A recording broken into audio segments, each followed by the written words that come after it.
Hi అండి, అందరూ ఎలా ఉన్నారు? నాకు నా సబ్స్క్రైబర్స్ అడిగిన లిస్ట్లో మరొక వీడియో అండి ఇది. మన మనకు వచ్చిన ఇన్కమ్ని ఎలా బడ్జెటింగ్ చేసుకోవాలి అన్నది ఈ వీడియో అండి. నాకు అంటే ఒక 1.5 మంత్ బ్యాక్ ఎప్పుడో టమాటా చిత్రాన్నం అనే రైస్కి ఎంత పాపులర్ చేశారో 2 days బ్యాక్ నేను మన సబ్స్క్రైబర్స్ కోసం రిక్వెస్ట్ మీద చేసిన video financial planning at least or from 40 అనే వీడియోని కూడా అంతే పాపులర్ చేశారండి. మంచి వ్యూస్ అయితే వచ్చాయి. అలాంటి వీడియోస్ చేయమని నాకు సలహా ఇచ్చిన నా సబ్స్క్రైబర్స్ అందరికీ నా హృదయపూర్వక ధన్యవాదాలండి. సో వాళ్ళు అడిగిన దాంట్లోనే మరొక లిస్ట్ మనకు వచ్చిన ఇన్కమ్ని మనం ఎట్లా బడ్జెటింగ్ చేసుకోవాలి, అయితే ఎట్లా ప్లాన్ చేసుకుంటే బాగుంటుంది లైఫ్ అన్నది వాళ్ళు జస్ట్ కొన్ని అడిగారు. నేను దాన్ని కొంచెం డీప్ రీసెర్చ్ చేసి కొంచెం పాయింట్స్ వైజ్గా నేను రాసుకున్నాను. సో అందులో వచ్చినది వీడియో ఇది. How to plan our income, బేసికల్గా how to plan our income. So ఎలాంటిదైనా అది వ్యాపారస్తులైనా ఉద్యోగస్తులైనా వచ్చే ఆదాయాన్ని ఎలా మనం ప్లాన్ చేసుకుంటామా అన్న దాంట్లో 100 రూపాయల మీద నేను బేసిక్గా చెప్తున్నాను. దాన్ని మీరు వేలల్లో లక్షల్లో వచ్చే ఆదాయాన్ని బట్టి డివైడ్ చేసుకోండి. ఒక సగటు మనిషికి ఫర్ ఎనీ ఇండివిజువల్ ఒక 100 రూపీస్ సంపాదిస్తే, ఒక 100 రూపాయలు సంపాదిస్తే దాన్ని 50-30-20గానైనా డివైడ్ చేయండి, లేకపోతే 50-20-30గానైనా డివైడ్ చేయండి. అంటే ఎక్కడైనా 50 కామన్, ఈ 30-20 అనేది ఇటు అటు స్వాప్ అవుతుంది. అవి ఏంటా 50-30-20 అన్నది ఈరోజు మనం చూద్దాం. అందులో బేసికల్గా ఫస్ట్ది 50% అన్నది నీడ్స్, అంటే అవసరాలు. నెక్స్ట్ 30% అన్నది వాంట్స్, అంటే కోరికలు. 20% అన్నది సేవింగ్స్, అంటే పొదుపు. లేదు మనం 20% కోరికలు పెట్టుకుంటే 30% సేవింగ్స్ పెట్టుకోవచ్చు. ఈ 20-30 అనేది ఇటు అటు స్వాప్ అయినా 50 మాత్రం నీడ్ అన్నది ఖచ్చితంగా ఉండాలండి. అయితే 100 రూపాయలు సంపాదించినప్పుడు అంత 50 రూపాయలు మన అవసరాలు ఏంటి అని అంటే ఖచ్చితంగా మన అవసరాలు ఉంటాయండి. ఆ 50% అవసరాల్లో బేసికల్గా ఫస్ట్ది వచ్చేటి, ఒక కుటుంబం ఉండాలంటే అయితే రెంట్ అయినా హౌస్ అవ్వాలి, లేకపోతే ఓన్ హౌస్ అయినా అవ్వాలి. సో రెంట్ హౌస్ అనుకోండి ఎగ్జాంపుల్, దాన్ని రెంట్ కోసం కేటాయించండి. ఓన్ హౌస్ తరతరాలుగా వచ్చే ఆస్తి, దానికి ఆ రెంట్ కట్టక్కర్లేదంటే మనం ఒక రకంగా నిజంగా అంటే ఒక ఉన్నత స్థాయిలో ఉన్నట్టే. లేదు ఈఎంఐలో ఇల్లు కొనుక్కున్నాం, సో ఆ నీడ్లో ఈ హౌస్కి సంబంధించిన ఈఎంఐ అందులోకి వెళ్ళిపోతుంది. నెక్స్ట్ ఇంకా నీడ్స్ ఏంటి అని అంటే యూటిలిటీస్ అని వచ్చేటప్పటికి బేసికల్గా మనకి ఎలక్ట్రిసిటీ బిల్ అని, ఫోన్ బిల్ అని, ఒకవేళ జనరల్గా బిల్స్ ఉంటాయి కదండి, ఎలక్ట్రిసిటీ, ఫోన్, మోస్ట్లీ అదే. మెయిడ్, ఒకవేళ చాలామంది పల్లెటూరులో అయితే మెయిడ్స్ ఉండరు, బట్ ఇప్పుడున్న పరుగుల ప్రపంచంలో మెయిడ్ అనేది కామన్ అయిపోయింది, ఎస్పెషల్లీ సిటీస్లోని. సో మెయిడ్ ఉంటే మెయిడ్, ఇలాగ బేసిక్ కావాల్సినవన్నీ కూడా అందులో యూటిలిటీస్లోకి వెళ్తాయి. పేపర్ బిల్ అని, బిల్స్ బేసికల్గా మ్యాండేటరీ బిల్స్. ఆ తర్వాత నెక్స్ట్ వచ్చేది గ్రాసరీస్, మన తిండికి, బేసిక్ తిండికి కావాల్సింది, లేదంటే పుష్టిగా తినే తిండి, ఫుడ్, పవర్ అంటే రేషన్, మన పళ్ళు, కూరగాయలు, సరుకులు, ఇవన్నీ బేసిక్ నీడ్స్ అండి. సో మనం డివైడ్ చేసుకోవాల్సి వస్తే rent are housing loan, utilities and groceries, ఇవి ఖచ్చితంగా నీడ్స్లోకి వస్తాయి. ప్రతి హ్యూమన్ బీయింగ్కి ఇవి కావాలి, అంతే కదండి.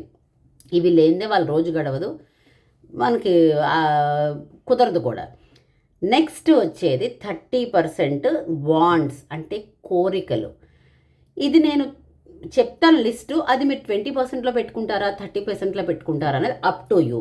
సో ఆ వాంట్స్ అంటే కోరికలన్నీ విచ్చలవిడిగా ఉండడం అని కాదు, కొంచెం ఈ నీడ్స్ తర్వాత మనం ఇచ్చే బేసిక్ ఇంపార్టెన్స్ ఏంటి, చిన్న లెవీ ఆఫ్ లివింగ్, లగ్జరీ అన్ను, ఒక లీనియన్స్ కొంచెం ఏదైనా ఉండాలి అనుకునే వాటిల్లో వచ్చేవే ఈ వాంట్స్ అండి. అందులో ఏంటి అని అంటే ఎప్పుడైనా నెలకోసారి వెళ్ళే ఫ్యామిలీ అవుటింగ్, అది డిన్నర్ అవ్వచ్చు, మూవీ అవ్వచ్చు, ఎక్కడికైనా సమ్ రిక్రియేషనల్ ప్లేస్, ఇప్పుడు వైజాగ్ లాంటిది అనుకోండి, బీచ్కి వెళ్తాం. బీచ్కి వెళ్ళినప్పుడు జస్ట్ ఐస్ క్రీమ్ తింటాం, లేకపోతే చాట్, పానీపూరి, మురి మిక్చర్, అది బడ్జెట్లో కొంచెం అమౌంటే కదండి. సో అలాగా ఫ్యామిలీ అవుటింగ్కి కొంచెం, ఇది మ్యాండేటరీ అంటే ఇది ఆల్ అప్ టు యూ. అందుకే చెప్పాను కదండి, ఈ 30-20% అనేది స్వాప్ అవుతూ ఉంటుంది. కొన్ని కుటుంబాలకు అవి నచ్చదు, ఇంట్లోనే ఉందాం అనుకుంటారు, that up to them. But నేను ఒక సగటు ఇప్పుడున్న హ్యూమన్ లైఫ్లో family outing or family dinner అనేది ఒకటి ఉండాలి. అలాగే మన హాబీస్, మన హెల్త్ కోసం ఇప్పుడున్న ప్రపంచంలో ఖచ్చితంగా ఉండవలసింది జిమ్. చాలామంది జిమ్కి వెళ్తున్నారు, జుంబా అని, మ్యూజిక్ అని. వాళ్ళు ఎడిషనల్ అంటే పిల్లల కోసం చేసే ఎడిషనల్ ఇన్వెస్ట్మెంట్ లైక్ కొంతమంది ఏంటంటే చెస్ నేర్పిస్తూ ఉంటారు, పియానో, వయలిన్, డిపెండ్స్, సంగీతం, డాన్స్, ఏదైతే అది. అవి ఒక హాబీస్కి ఇన్వెస్ట్ చేసే అమౌంట్ని అదంటే మనకు నీడ్ కాదు, కానీ ఉంటే మంచిది అనుకునే ఒక వాంట్ అది. నెక్స్ట్, నెలకో పండగ వచ్చేస్తుందని చెప్పను, కానీ అట్లీస్ట్ ఒక ఫ్యామిలీ ఆఫ్ 4లో సంవత్సరంలో 4 బర్త్డేలు వస్తాయి, మదర్ ఫాదర్ మ్యారేజ్ డేస్ వస్తుంది, వాళ్ళ పేరెంట్స్ బర్త్డేస్ వస్తాయి. ఏదైనా కూడా క్లోదింగ్కి కొంచెం ఒక వాంట్ మనకి.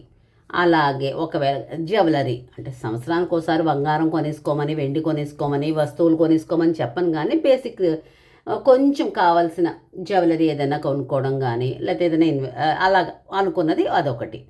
ఇంకా లాస్ట్ బట్ నాట్ లీస్ట్, ఒకవేళ ఫ్యామిలీ ఆఫ్ 4 or 5 ఉన్నప్పుడు బయటకు ఎక్కడికైనా వెళ్ళాలన్నా, ఏదైనా చేయాలంటే, ఏదైనా వెహికల్ కొనుక్కోవాలంటే కార్ లోన్ కానీ, బండి లోన్ కానీ, ఏదైనా ఫోన్ ఎక్స్ట్రా కొత్త ఫోన్ కొనుక్కునే, ఇవన్నీ కొంచెం బియాండ్ అవర్ నీడ్, బట్ ఈ రోజుల్లో కావాలనుకునే వాంట్స్ అనమాట. వాటి కోసం ఇవన్నీ. సో మనకు వాంట్స్లో ఏమేమి వస్తాయి? ఫ్యామిలీ అవుటింగ్ ఒకటి, హాబీస్ ఒకటి, ట్రెండింగ్ ఒకటి, క్లోదింగ్ ఒకటి, జ్యువెలరీ ఒకటి, ఈఎంఐస్ ఒకటి. ఆ ఈఎంఐస్ కూడా హోమ్ లోన్ లాగా నీడ్లో ఉండవలసిన మ్యాండేటరీ కాదు. మనకి కొంచెం లగ్జరస్ లైఫ్ కోసం ఒక కార్ అనుకుంటాం, లేకపోతే కొంచెం ప్రైడ్ మూమెంట్ కోసం ఒక ఐఫోన్ అనుకున్నాం. ఎగ్జాంపుల్, నేను ఇవన్నీ ఎగ్జాంపుల్స్ చెప్తున్నాను. అలాగే మంచి 2-3 ఏసీలు కొనుక్కుంటే కన్జ్యూమర్ డ్యూరబుల్ లోన్, ఇవన్నీ ఈఎంఐసే కదండి. ఇవి నీడ్ కాదు, బట్ వాంట్స్, ఉంటే బాగుంటుంది, హౌస్కి బాగుంటుంది అనుకునేవి ఇవి వాంట్స్. ఇవి 30% పెట్టుకుంటాం. ఇక నెక్స్ట్ సేవింగ్స్, దానికి 20%. అయితే చాలామంది ఇప్పుడు నేను చెప్పే వాంట్స్కి సేవింగ్స్కి స్వాప్ చేసుకుంటున్నారని ఇందాకలే చెప్పాను. 30% ఏమో సేవింగ్స్ పెట్టుకుంటారు, 20% ఏమో వాంట్స్కి పెట్టుకుంటారు. That up to you. ఎందుకంటే human living style person to person డిఫరెంట్గా ఉంటుంది, ఫ్యామిలీ టు ఫ్యామిలీ డిఫరెంట్గా ఉంటుంది. అది అందుకని మనం ఎవరిని తప్పుగా అనుకోకూడదు. సో ఎవరి ఇంట్రెస్ట్ ఆఫ్ ఉంది, కానీ మినిమం పర్సంటేజెస్ మాత్రం 30-20నే స్వాప్ చేసుకోండి కావాలంటే. సో సేవింగ్స్లోకి వచ్చేటప్పటికి ఎప్పుడు మన 20% ఆఫ్ సేవింగ్స్లో కొంత మనీని మాత్రం ఎమర్జెన్సీ ఫండ్ కింద ఉంచుకోవాలి. అంటే ఎప్పుడు ఏది జరిగినా ఇమీడియట్గా మనకు రిక్వైర్మెంట్ ఆఫ్ ఫండ్ ఉండాల్సి వస్తే ఒక లిక్విడ్ క్యాష్ ఉంచుకునేటట్టు ఎమర్జెన్సీ ఫండ్ కోసం ఈ 20%లో కొంత అమౌంట్ని పక్కన పెట్టుకోండి. ఆ తర్వాత నేను మొన్న చెప్పిన వీడియోలాగే మ్యాండేటరీ ఇన్సూరెన్సెస్ మాత్రం ఈ సేవింగ్స్ పరంగానే చేయాలి. ఖచ్చితంగా టర్మ్ ఇన్సూరెన్స్, హెల్త్ ఇన్సూరెన్స్, ఈ 2 మ్యాండేటరీగా చేస్తూ సేవింగ్స్లో ఇంకా చాలా పాలసీస్ ఉంటాయి. లైక్ ఏవో పే అవుట్ పాలసీస్ అని, ఎల్ఐసీలని, మీ ఇష్టం. అదంతా మీ పిల్లలకి, మీకు ఫ్యూచర్కి ఏదైనా మనకి ఇన్కమ్లా రావడానికి. అలాగే ఎస్ఐపీస్ అని, మ్యూచువల్ ఫండ్స్ అని, డిపెండ్స్. ఆ ఇన్వెస్ట్మెంట్స్ ఖచ్చితంగా చేసుకోవాలి. అలాగే ఇంకా ప్లానింగ్లో రిటైర్మెంట్ కోసం కూడా కొంచెం ప్లానింగ్ లాగా, అంటే చెప్పాను కదా ఎన్పిఎస్ అలాంటివి. ఇప్పుడు మనం ఈ మ్యాండేటరీ అంటే ఏంటంటే ఎమర్జెన్సీ ఫండ్ అన్నది మనం అసలు దాన్ని ముట్టుకోకూడదు, అది ఎప్పుడు ఆ ఫండ్ అలా ఉంటూ ఉండాలి. ఈ ఇన్వెస్ట్మెంట్ అన్నది ఖచ్చితంగా చేయాలి. టర్మ్, హెల్త్, ఓపిక ఉంటే ఏవైనా ఇన్సూరెన్స్ పాలసీలు. నెక్స్ట్ వచ్చి రిటైర్మెంట్ ఫండ్ అంటే మనం ఇవన్నీ సంవత్సరాలు గడుస్తున్నా కూడా ఒక 60 సంవత్సరాలు వచ్చేటప్పటికి ఇంకోపిక ఉండదు, వర్క్ చేసేది ఉండదు, ఇన్కమ్ వచ్చేది ఉండదు. సో ఆ రిటైర్మెంట్ టైంకి మనం ఉపయోగపడేలాగా ఎన్పిఎస్ అని కానీ, లాంగ్ టర్మ్ ఎస్ఐపి అని కానీ ఏదైనా చేసుకుంటే ఆ రిటైర్మెంట్ మనకి బెనిఫిట్గా ఉంటుంది. అలాగే హయ్యర్ ఎడ్యుకేషన్కి, అంటే మనకున్న పిల్లలు ఒకళ్ళ ఇద్దరా, వాళ్ళని ఏం చదివించుకుందాం అనుకుంటున్నాము అన్న దాని ప్రకారం ఆ హయ్యర్ ఎడ్యుకేషన్కి సంబంధించి ప్లానింగ్ కూడా ఈ సేవింగ్స్లోనే వెళ్ళాలి. అయితే అనొచ్చు ఈ 20%లో ఇంత సరిపోదు అనుకుంటే నేను చెప్పినట్టే స్వాప్ చేసుకోండి. 20% ఏమో వాంట్స్కి పెట్టుకోండి, 30% సేవింగ్స్ పెట్టుకోండి. ఏది ఏమైనా 5-3-2 it will be needs, wants, savings or needs, savings and wants. ఏదైనా 5-3-2 అనే పాలసీలో పెట్టుకుంటే ఆ 100 రూపాయలను అలా ఖర్చు పెట్టుకుంటే హ్యాజిల్ ఫ్రీ లైఫ్, మనం ఉన్నంత లైఫ్ టైం స్పాన్ వరకు మనకి హ్యాపీగా ఉంటుంది. ఇది బేసిక్స్ ఆఫ్ బై సేవింగ్స్ అండి. నెక్స్ట్ ఫర్దర్ వీడియోస్లో ఆ సేవింగ్స్లో ఏమేవి బాగుంటాయి, ఏం పాలసీలు బాగుంటాయి అన్నది కూడా మనం క్షుణ్ణంగా చెప్పుకుందాం. ఈ వీడియో నన్ను అడిగిన సబ్స్క్రైబర్స్ కొంచెం సాటిస్ఫై అవుతారని నేను అనుకుంటున్నాను. ఒకవేళ ఇలా కాదండి, మా ప్లానింగ్ ఇంకొకటండి, మాకు ఇలా కాదు, మాకు ఇది వర్కౌట్ అవ్వదు, మావి డిఫరెంట్ ప్లాన్స్ ఉన్నాయి, మేమైనా సక్సెస్ అయ్యాము అనుకుంటే వెరీ గుడ్ అండి. నాకు కొంచెం చెప్పండి, సో దట్ నేను కూడా నేర్చుకుంటాను. నేను నేర్చుకున్న తర్వాత నా వ్యూవర్స్ కూడా చెప్తాను. లేదండి, బెటర్, బాగానే చెప్పారు, దీన్ని మేము తీసుకొని మాకు నచ్చినట్టుగా మేము అంటే మేజర్ పాయింట్స్ మీరు చెప్పారు మేము తీసుకొని ఇన్కల్కేట్ చేసుకుంటాం అనుకుంటే వెల్ అండ్ వెరీ గుడ్ అండి. ఒకవేళ ఈ వీడియో కనుక నచ్చితే please do like, share and subscribe to ultimate Usha. ఉంటానండి.